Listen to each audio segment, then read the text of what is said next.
Good morning. It's Thursday, August 26th, and yesterday I received a tip, a name of a man who has been anonymous for many years, a man who affected the course of history. His name was Gerhard Klammer, and he should go down in the history books as a patriot. Because Gerhard Klammer is the individual who ended up tipping off the Mossad about the whereabouts in Argentina of Adolf Eichmann. Now, most of you remember Adolf Eichmann. He was one of the chief architects of what they called in Germany the final solution. Yes, the final solution, the answer to the so-called Jewish problem, the creation of the gas chambers during the run-up and into World War II, the concentration camps.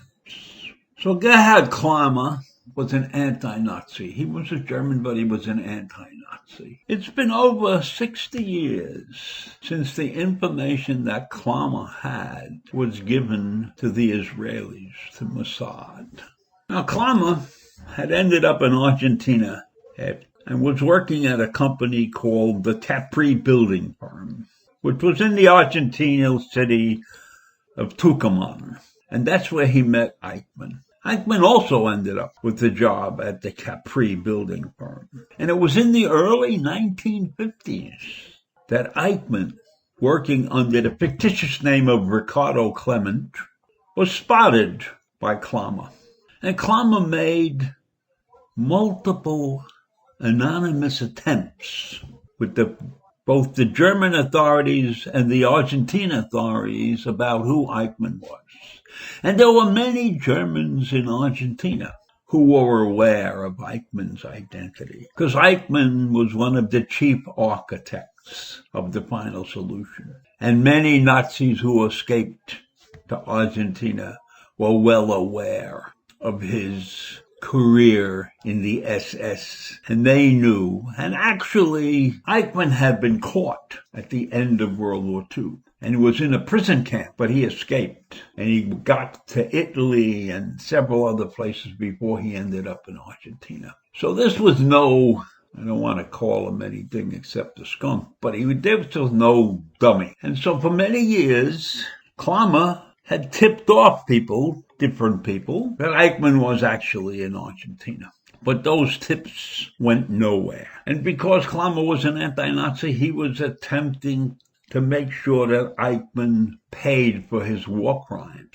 And so he was persistent. The world turns, different types of opportunities show up. And so there was a minor disaster in the early 60s. The building company encountered financial difficulties, and Eichmann had to leave Tucumán, the city in Argentina, and try to find work in Buenos Aires. And at that same time, Klammer returned to Germany, where he told a close friend, a priest who had served in the German army, where Eichmann was, and the cover story that he had adopted. And then the priest and Klammer, delivered the details of Eichmann's false identity, as well as a picture of him. Because as it turned out, there were several pictures of him and Klammer standing right beside him that were taken at functions at the oil company where they were working. So they took that picture and they took it to Fritz Bauer. Now, Fritz Bauer was a German prosecutor who had left Germany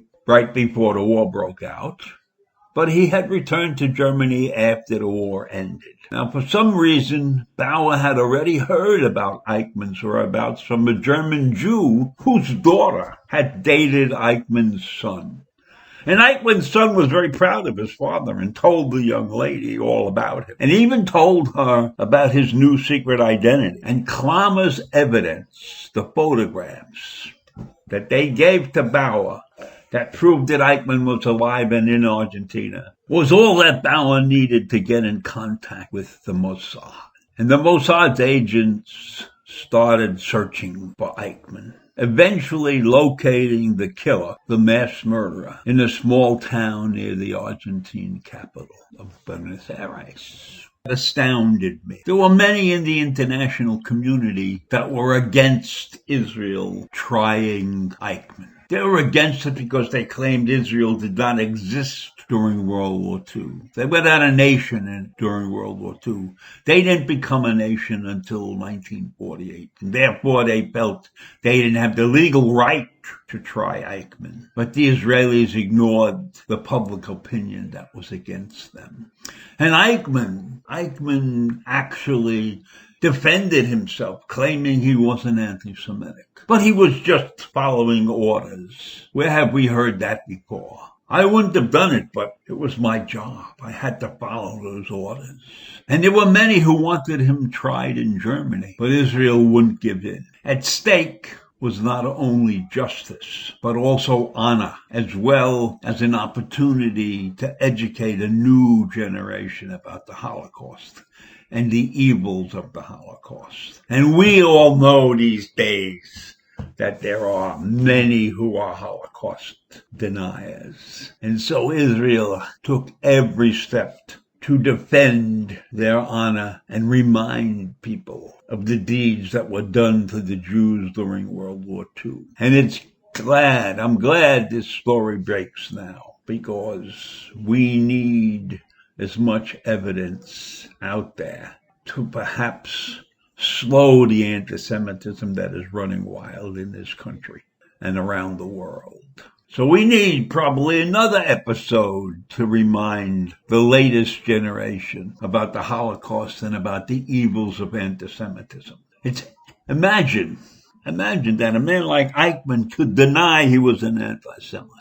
And he said he disagreed with the anti-Semitism of Julius Streicher and others who contributed to the periodical Der Stürmer. Well, that was then, and this is now, and now, even in our own great country, we have a congresswoman who has made open anti-Semitic remarks, saying that Jews only look for the Benjamins. And for those of you who are not knowledgeable, a Benjamin is $100 bill.